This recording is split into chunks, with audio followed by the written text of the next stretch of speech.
Hey y'all, what's up? We are back because we have to get into WAG's episode 7. We are winding down and wrapping up this season. Um so we are wrapping things right on up, okay?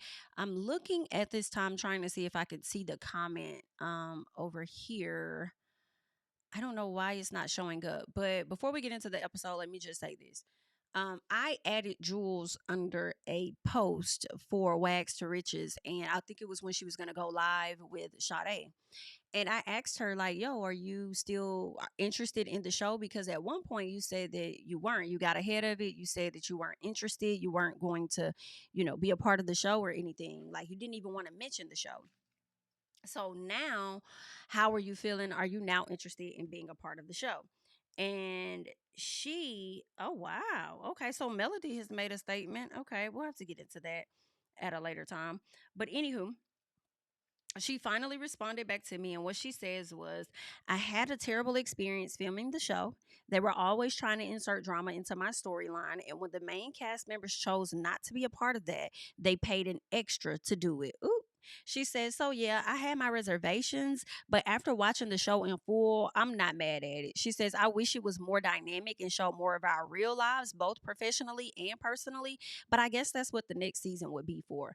Great. Okay. I do feel like I don't know if Jules is going to be able to change the narrative about her, but I feel like if we probably saw the people more personally outside and also longer episodes, right? Because there were some episodes that were 22 minutes long.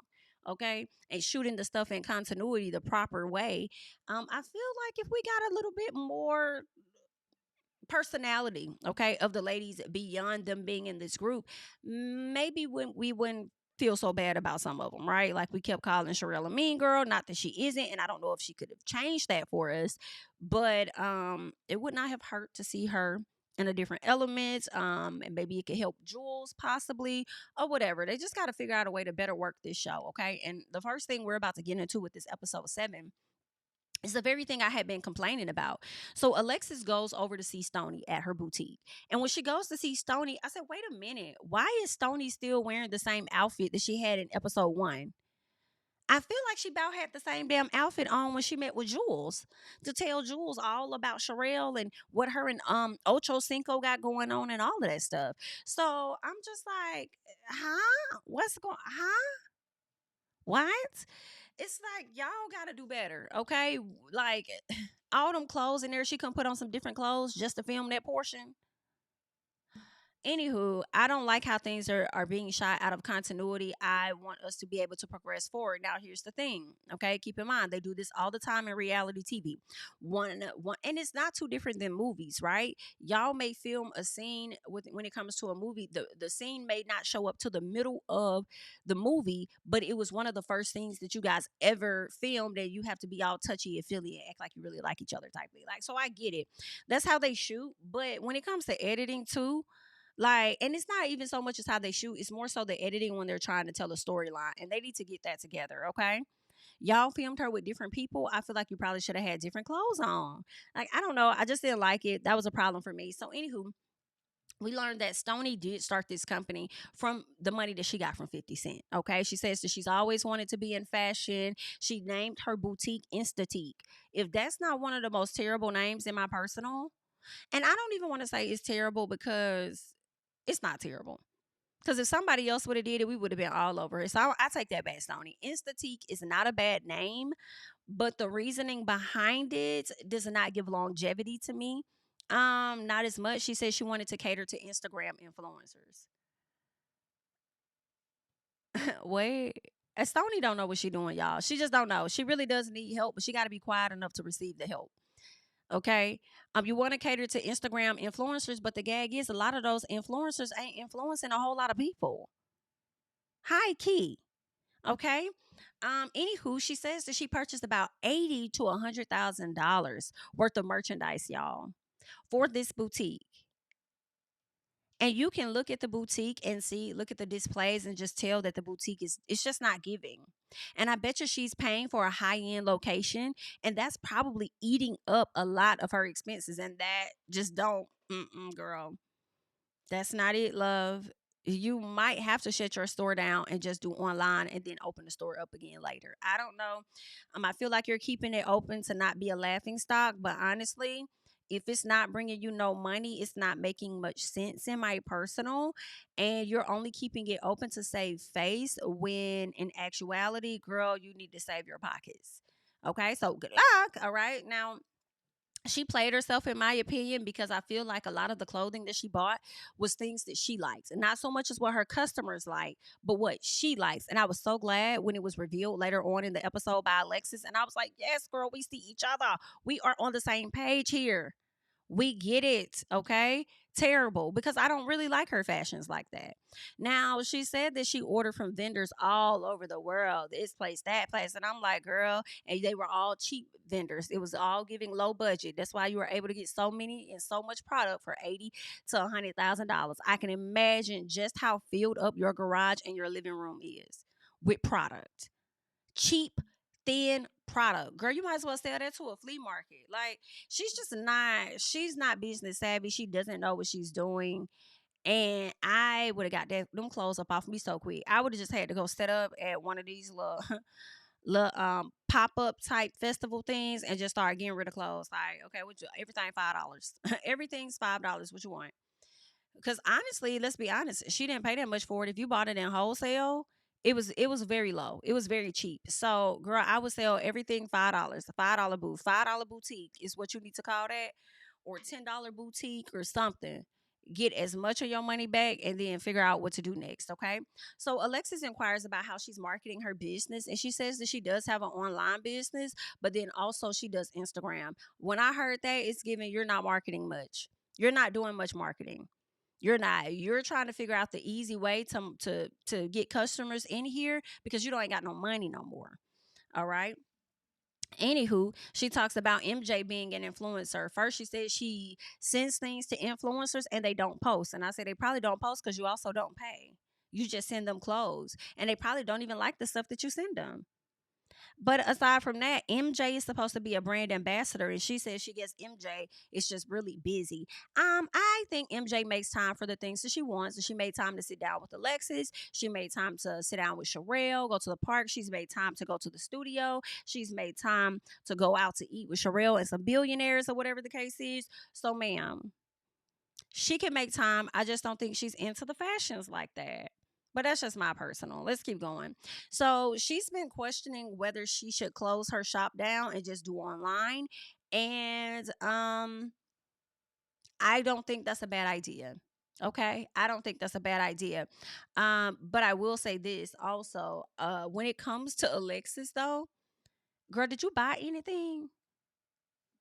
I don't think Alexis bought motherfucking thing out that lady store. Okay. Just wasting that woman's good time, all right? Coming in there asking her about her marketing, but you're not necessarily helping her because you can't. But anywho, let's get into more. So the rest of the ladies are like at like a dance studio. I think it was Porsha, Ashley. I think Sharelle was there. I think it was those three. I don't know if anybody else was there, but all in all, they're learning Pachata. I think that's what it was. And at some point, Ashley, is talking to her about getting herself together, knowing your moves because you're gonna be at this wedding and stuff. And she asked her, "What's the update on the wedding? And do you want a bachelorette party and stuff?" And Sherelle's like, "No." And she's like, "No, what you mean? Like, is that the final answer?" She's like, "Yeah, listen, it's a risk. We both have risk and things that we need to evaluate at this time. And I just feel like, if the prenup and things are not in order, then I'm not about to rush anything." I wholeheartedly support her decision. Period. I feel like Miss Girl got a lot to lose.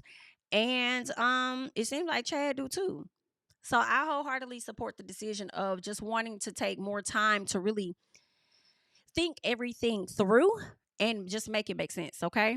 Let's get to Stony because Stony does have like a minor event where it's like a investor boutique or boutique investor event.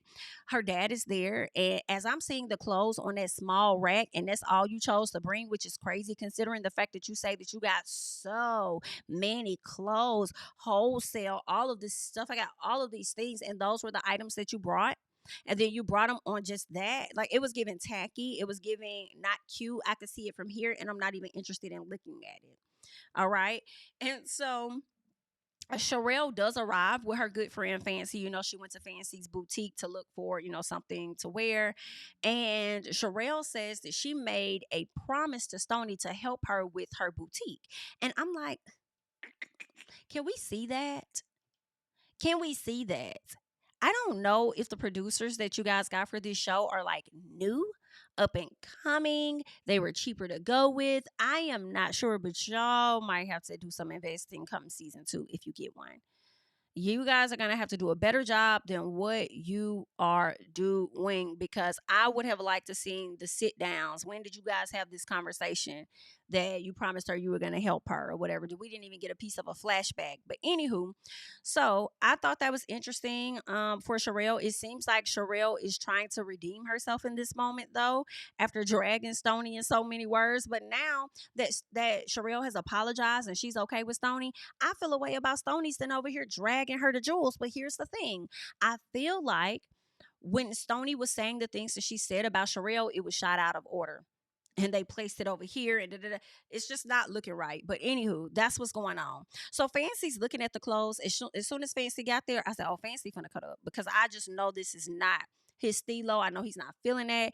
He's just like, "Oh no, this is not interesting." Sharelle shows him a dress. He's like, "Oh girl," he didn't want to be rude on the inside, so he pulled Sharelle to the outside, and they had a conversation. And he pretty much was dragging Miss Stony in those fashions. Like, that's not it. And Sharelle was like, "Well, I really just wanted to help her. Like, I really wanted to help her." And so he said, "That's your problem. You always trying to help your friends." And she said, "Well, wait a minute now. Scale back, scoot back. Scale back, scoot back. Because listen, that's not my friend. That's not my friend. I don't rock with that lady like that, okay? I just wanted to redeem myself because of the FS that I was on. FS meaning fuck. All right. That's what I wanted to do. I wanted to, kind of somewhat clear my name just a little piece, let her, show people that I'm not necessarily a mean girl, because it really hit home when Sadé called me that. So that's all that it is. I'm just trying to, look out a little piece for her. And so, they're outside talking about the fashions, and he's like, "Well, listen, go get your girl. We're gonna have to bring her out here because I need her to hear what it is that I have to say, because I'm just, what the hell is this?" Okay. And so he calls for Stony to come outside. And actually, before Stony comes outside, Stony is having a conversation with Alexis and the other ladies. And that's what we have to get into. So not Tony, but so Stony tells Alexis, that she wants to get into wholesale. And she talks about, "Oh, I got, all kind of stuff everywhere filled up in my garage. I just have a whole lot of stuff going on," right? And she says, "I want to sell these items to owners, okay? Other boutique owners." She says, I believe Keita asked her about, how to go about doing that marketing. And she says she knows where to find the people, but she hasn't started advertising. Sonny, you ain't. I'm not Sonny, but Stony, you ain't trying to do that, baby. Baby, you ain't trying to. You ain't trying to do that. So Keita asked her, what is she most excited for as far as building her business, or is she seeking to pivot, and changing a different direction? And so Stony says, "You know what? What I want to do is what I love to do, which is, fashion. Dressing up and dressing up other women." I guess, girl. I guess. So Alexis tells her, "Oh, okay. So you were shopping for yourself and your homegirls. You weren't really shopping for everybody else." And Keita's like, "Yeah, you got to find your audience." I say, "Yes, she does. She really do need to find her customers, because, girl, this ain't it right here." And she gonna say, "Well, my customers are, the girls that can't really afford the high fashion." I guess your customers are girls that are like you. The girls that are like you, okay? And I feel like the pieces that you have are pieces they really could get anywhere. Like, let me keep going.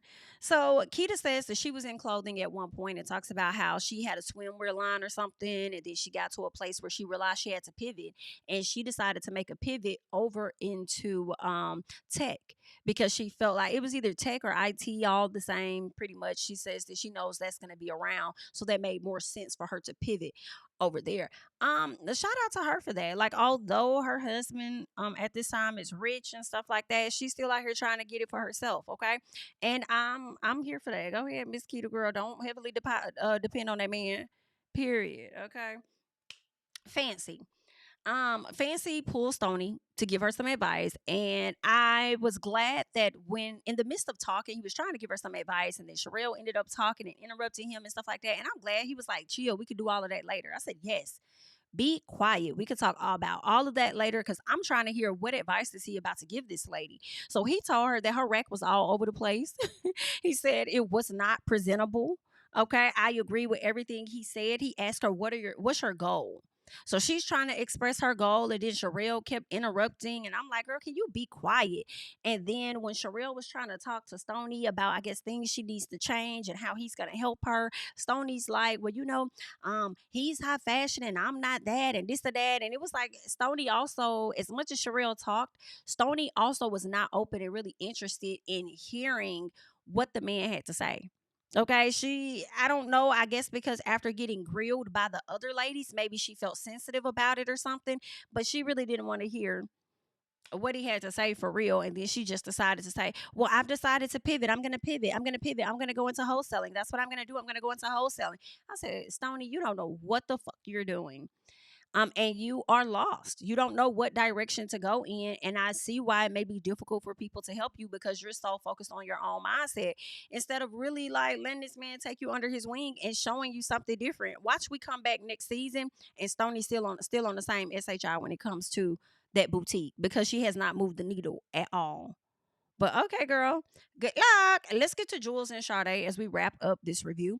So they link up with some of Jules' friends, chit chatting. Jules pulls her to the side. She's talking about everything or whatever the case was. She finally got her check from Yeezy, so that's a good thing. She didn't have to sue him or anything like that, so all is well in that land.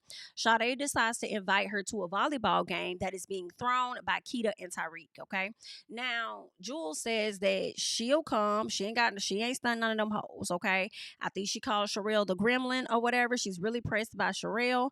Um, so she says she's going to come, but she's also going to be bringing some friends. Now, some part of me was like, now, why would you bring some friends to this lady's event and her husband's event if they didn't give you permission to do so? But then also I was like, well, they should have really asked her instead of sending somebody else to ask her if you wanted her there. Keita and Jules don't have an issue for her to reach out to Jules and say, "Hey, you can come." Sadé was the messenger, so Sadé invited her. All right. But then also it is a open beach. So I guess anybody could really come. Okay, so there's that. All right. But that was the episode. Wasn't a bad episode. And we will be back at some point to talk about episode 8 and wrap up this series. Okay. I thank you guys so much for watching it with me. Every single review video, liking up the video, supporting the channel. I really do appreciate it. And yeah, we're gonna get to the next one. Okay. I'm Jami, that's me, and I'll catch you guys in the next one. Bye-bye. Tell him I preach to the choir. Stand with my feet to the fire. Give all the glory to God. Stand in the midst of these haters, I'm silent, nobody can stop me. Just gotta check in my notification, them numbers hit like it's a praxis.